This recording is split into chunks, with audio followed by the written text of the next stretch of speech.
Page off. Hi guys, welcome back to my channel. I'm here to do my June wrap-up. I did not read as many books as I normally would read, but yeah, we'll go over them. They're going to be spoilers for some because, well, you'll see. I mean, one of them is Pride and Prejudice, so, you know, if you are upset about spoilers for an ancient classic, I don't know what to tell you. But yeah, I kind of want to talk about spoilery thoughts on that one, because it's so old that really, you know the story, or at least saw the movie. So, anyway, I'll just start with the first book. The first thing I read in June was A Trick of the Light by Louise Penny. I give this one 5 stars. I don't even remember what book in the Three Pines Armand Gamache mystery series, but I'll read the description. Lillian Dyson carefully underlined in a book. Hearts are broken, sweet relationships are dead. But now Lillian herself is dead, found among the bleeding hearts and lilacs of Clara Morrow's garden in Three Pines, shattering the celebrations of Clara's solo show at the famed museum in Montreal. Chief Inspector Gamache, the head of homicide at the Sûreté de Quebec, is called to the tiny Quebec village, and there he finds the art world gathered, and with it a world of shading and nuance, a world of shadow and light, where nothing is as it seems. Behind every smile there lurks a sneer. Inside every sweet relationship there hides a broken heart. And even when facts are slowly exposed, it is no longer clear to Gamache and his team if what they've found is the truth or simply a trick of the light. Honestly, I couldn't really describe this book any better. Like, it wasn't a clear-cut murder the way some of the other ones are. I mean, it was, like, in who did it in the end.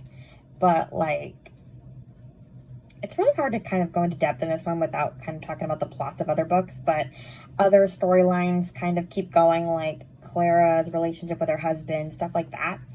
So you kind of see how that sort of changes, I guess. I don't know. And just, I don't know, relationships are more complicated, I guess.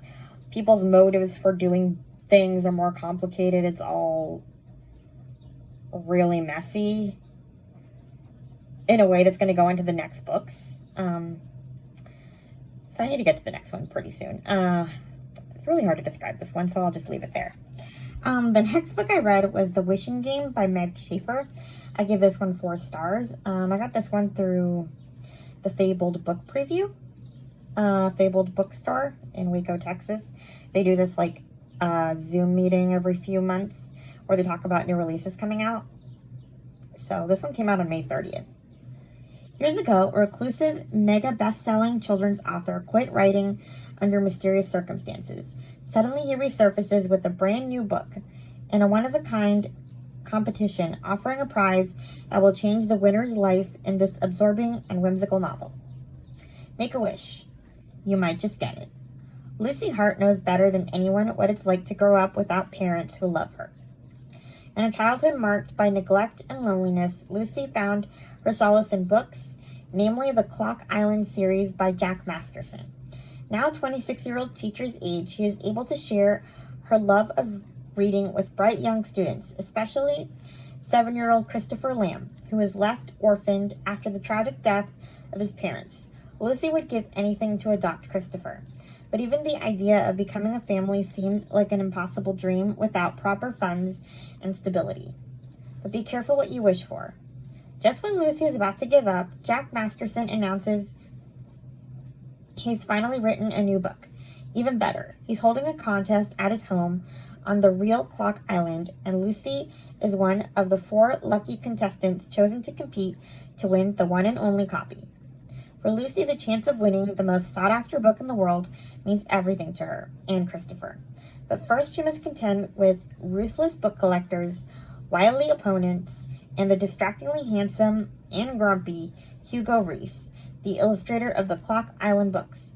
Meanwhile, Jack, the mastermind Masterson, is plotting the ultimate twist ending that could change all their lives forever. Again, this description is so accurate for this book because I can't even describe it. Like, that's literally what it is. It's about this woman who loved these books, and she's on her own.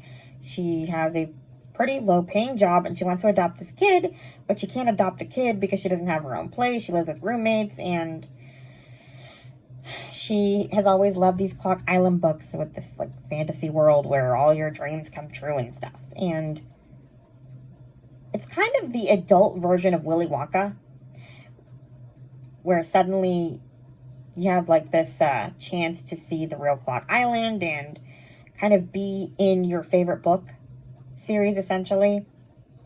And if you pass all the puzzles, you get, like, this, you get the book, like, the only copy of this book as a prize. And basically her plan is to sell the book to have money enough to get a place, you know, and adopt this kid. And so, yeah, I really enjoyed the book. I wasn't too much of a fan of the love interest. He is kind of a grumpy grouch, and I don't know. I have very little patience for men with tough exteriors, hiding tragic past. If you're cranky, I don't really care about your past. You're just cranky, and I don't like you. It just is what it is. Which kind of defeats the purpose of the next book. Sort of, because, or makes me a hypocrite, because the next book I read was Pride and Prejudice by Jane Austen. I give this one 5 stars. Come on, you know what this one's about. I'm not reading the description for this. But I know I just said that I don't like grouchy men, but strangely enough, I don't mind Mr. Darcy. I don't know why. I think I don't mind them so much in, like, old books, but, like, if you're in, like, a modern book, I expect you to know better than to be a jerk. I have lower expectations for 18th century, 19th century men. But, yeah, I read this book. It was a long read-along. I've been reading it over, like, 6-7 months. I'm not sure. I don't remember when I started it because I was reading along with a podcast, and they do an episode every 2 weeks, every few chapters, so it's definitely been a while. But, the podcast is called Hot and Bothered. I don't know why they call it that. I guess because they analyze old classic romances. But they did Jane Eyre before this one. Now they're doing, or they just finished Pride and Prejudice. Actually, I have to catch up on the podcast episodes, but whatever. Okay, somebody's speeding like a psycho. Speech on. My battery's gonna die. 20% low power mode. Speech off. Anyway, what I wanted to say about Pride and Prejudice was that I liked it a lot. I've read it a few times, but I found some interesting things that I never really thought about, partly through the podcast and partly just in my own reading. Mrs. Bennet, I mean, I always thought of her as pretty ridiculous and annoying and trying to set her kid up and all that stuff. But at the same time, like, you can't really blame her. That was really the only prospect for a girl of that time period. You either get married or you're busted. I mean, there's no other choice for you in that time. So, if she was over the top, she had a right to be. And then Mr. Bennet, like, I mean, I loved him, and I still do, just because he's, like, making fun of his ridiculous wife, and I don't particularly disagree with everything he says about his ridiculous wife, but at the same time, he's a man, and he's making fun of her and her daughter's situations all the time, like, they're not dire when they actually are. They better get married to good men or they're in trouble. And then, the whole thing about Mr. Collins, look, I'm all for, in books, you marrying for love and all that, but in real, practical, like, reality of that time period, Lizzie was kind of selfish for not marrying Mr. Collins. Like, I mean, I don't know. To me, she kind of was. She literally knew that this guy was going to take her father's, like, home from him when he died. Like, you know, at least if she married him, she would keep it in the family. I know that would be a different story if she had married him. But I don't know, like, I have to kind of agree with Mrs. Bennet on her not marrying him. As much as I'm glad she married Mr. Darcy in the end, still, I don't know. Like, I get why they were mad at her. Like, for practicality's sake, she was really selfish. But, you know, it's a book, so whatever. And then Lydia. Oof, Lydia. I mean, really the only reason that what she did was so bad was because of the time period. These days, you do that now, it's pretty normal. But Lydia was still annoying. Anyway, those are kind of my controversial thoughts on Pride and Prejudice. Next, I read a trilogy by Cindy Woodsmell. The first one was When the Heart Cries. What was the series called?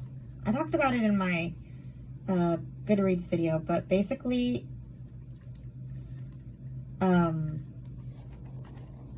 what's that series called? I need to find it. Hold on.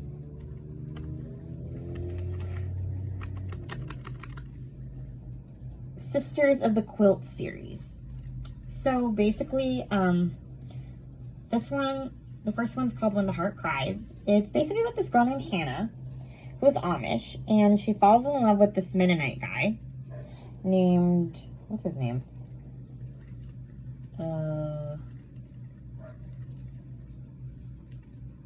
Paul Waddell. It's such a boring name, Paul. Sorry if you're named Paul, but, you know, it's not a name I'm super memorable.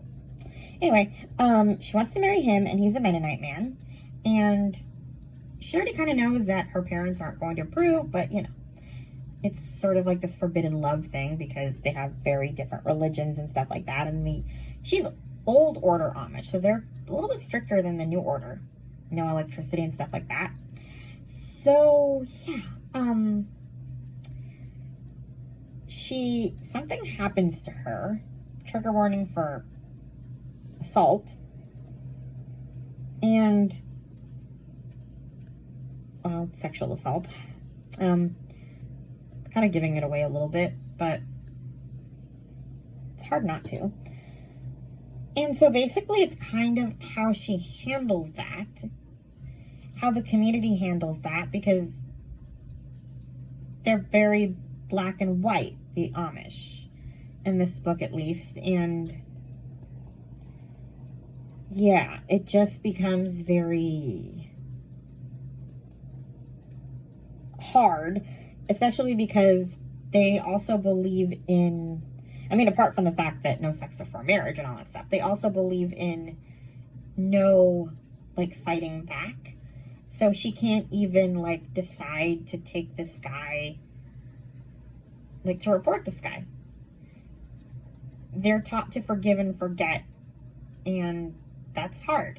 So, like, this whole series is kind of how, like, their beliefs and lack of agreement with helping men, like, with mental illness or depression or whatever, sort of affects the people and stuff. So it's a really fascinating and sad sort of trilogy. I mean, things end up okay by the last book, but yeah, it was definitely a difficult few books to read. So the first one is, like I said, When the Heart Cries. I give it 4 stars, and it's When the Morning Comes. Actually, I think I gave these all 4 stars. 4 stars, and then, yeah, When the Soul Mends, 4 stars. So by the titles, you can kind of tell that things are going to be okay. But, yeah. So I did enjoy the series. Not as much as I enjoyed the Ada's House books by Cindy Woodsmell. The Hope of Refuge, all those. I still have another trilogy by Cindy Woodsmell to read, but I'm going to take a break for a bit. Then I read The Wind Knows My Name by Isabel Allende. I gave this one 4 stars. I got this through the What Should I Read Next Summer Reading Guide. Basically, it's about these 2 children. Samuel, in 1938, is, like, right at the beginning of World War II. His dad was taken during Kristallnacht, the night of, there was, like, a mass Jewish deportation, and his father was killed in it, and so his mom sends him on their kinder transport. And he ends up going to the UK. And yeah, he's like a violinist, so kind of it talks about his life there. And then you fast forward to 2019, where a little girl named Anita, who's blind, and her mom, they're trying to flee danger from El Salvador and try to get to the United States, and they get separated, and doesn't work out. Because of the new family separation policy, and Anita finds herself basically like alone in the US. They don't know where her mom is, and I'm not going to tell you how these stories kind of go together, but I enjoyed the book, but I wanted more of the coming together than I got.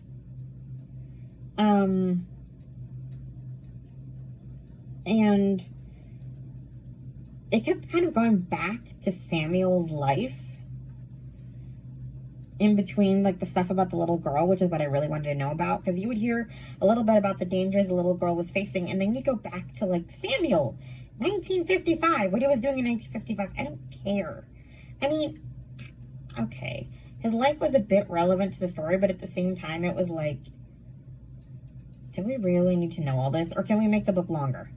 I feel like we were focused so much on the backstory that we didn't get enough of the plot of the story. So, but I still enjoyed it overall. I just, I don't know. And, I mean, I was kind of excited that it was a blind character, but then there wasn't much about her blindness, like, really, in it, which I guess is okay. I don't know. I gave it 4 stars overall, because it was a good book, but I don't know, maybe I would have downgraded it to 3 stars just because I didn't care so much about the backstory, but anyway. There's also kind of a love story with Anita's caseworker and her lawyer. The little girl has a lawyer. So yeah. And then I read The Paris Daughter by Kristen Harmel. I like this one way more. I've been looking forward to this since I heard about it coming out. I think I heard about it in like December, and then I had to wait until June. It says, Paris 1939. Young mothers Elise and Juliette become fast friends the day they meet in the beautiful Bois de Boulogne. I cannot speak French. Though there is a shadow of war creeping across Europe, neither woman suspects that their lives are about to be irrevocably changed. When Elise becomes a target of the German occupation, she entrusts Juliette with the most precious thing in her life, her young daughter, playmate to Juliette's own little girl. But nowhere is safe in war, not even a quiet little bookstore like Juliette's Libraire, her bookstore. And when a bomb falls on their neighborhood, Juliette's world is destroyed along with it. More than a year later, with the war finally ending, Elise returns to reunite with her daughter, only to find her friend's bookstore reduced to rubble and Juliette nowhere to be found. What happened to her daughter in those last terrible moments? Juliette has seemingly vanished without a trace, taking all the answers with her. Elise's desperate search leads her to New York and to Juliette for one final fateful time. So yeah, it's kind of the gist of it. Like, these two women become friends, and Elise is suddenly in danger because of her husband's war activities. And so she entrusts her daughter to Juliette and her family, and basically there's a bombing and everyone dies, essentially, except for Juliette and one child. And yeah, it's kind of like, which daughter is it? Hers or Elise's? So yeah, it was a hard book for sure. I mean, all World War II books are hard, but yeah. It was also a little bit predictable just because I kind of guessed where it would go, but I still enjoyed it. I like the bookstore setting and the way the two friends were at first, but then, like, the way they both were changed by the war. They became completely different people, so, yeah. Anyway, last book. It's called No One Ever Asked by Katie Ganchard. I gave this one 5 stars. This is a reread, and I love this book a lot. Actually, I'm rereading it because the Reading Through Life podcast on their Patreon, they're reading it for their book club this month. And so I wanted to reread it again, so I'll read the description. When an impoverished school district loses its accreditation and the affluent community of Crystal Ridge has no choice but to open their school doors, the lives of 3 very different women converge. Camille Gray, the wife of an executive mother of 3, long-standing PTA chairwoman and champion fundraiser, faced with the shocking discovery that threatens to tear her picture-perfect world apart at the seams. Jen Covington, the career nurse whose long, painful journey to motherhood finally results in adoption, but she is struggling with the happily ever after, so much harder than she anticipated. 22-year-old Anaya Jones, the first woman in her family to graduate college and a brand new teacher at Crystal Ridge's top elementary school, unprepared for the powder keg situation she stepped into. Tensions rise within and without, culminating in an unforeseen event that impacts them all. So, yeah. I like this book because it's literally, to put it bluntly, this is almost forced integration into this pretty much all-white school district.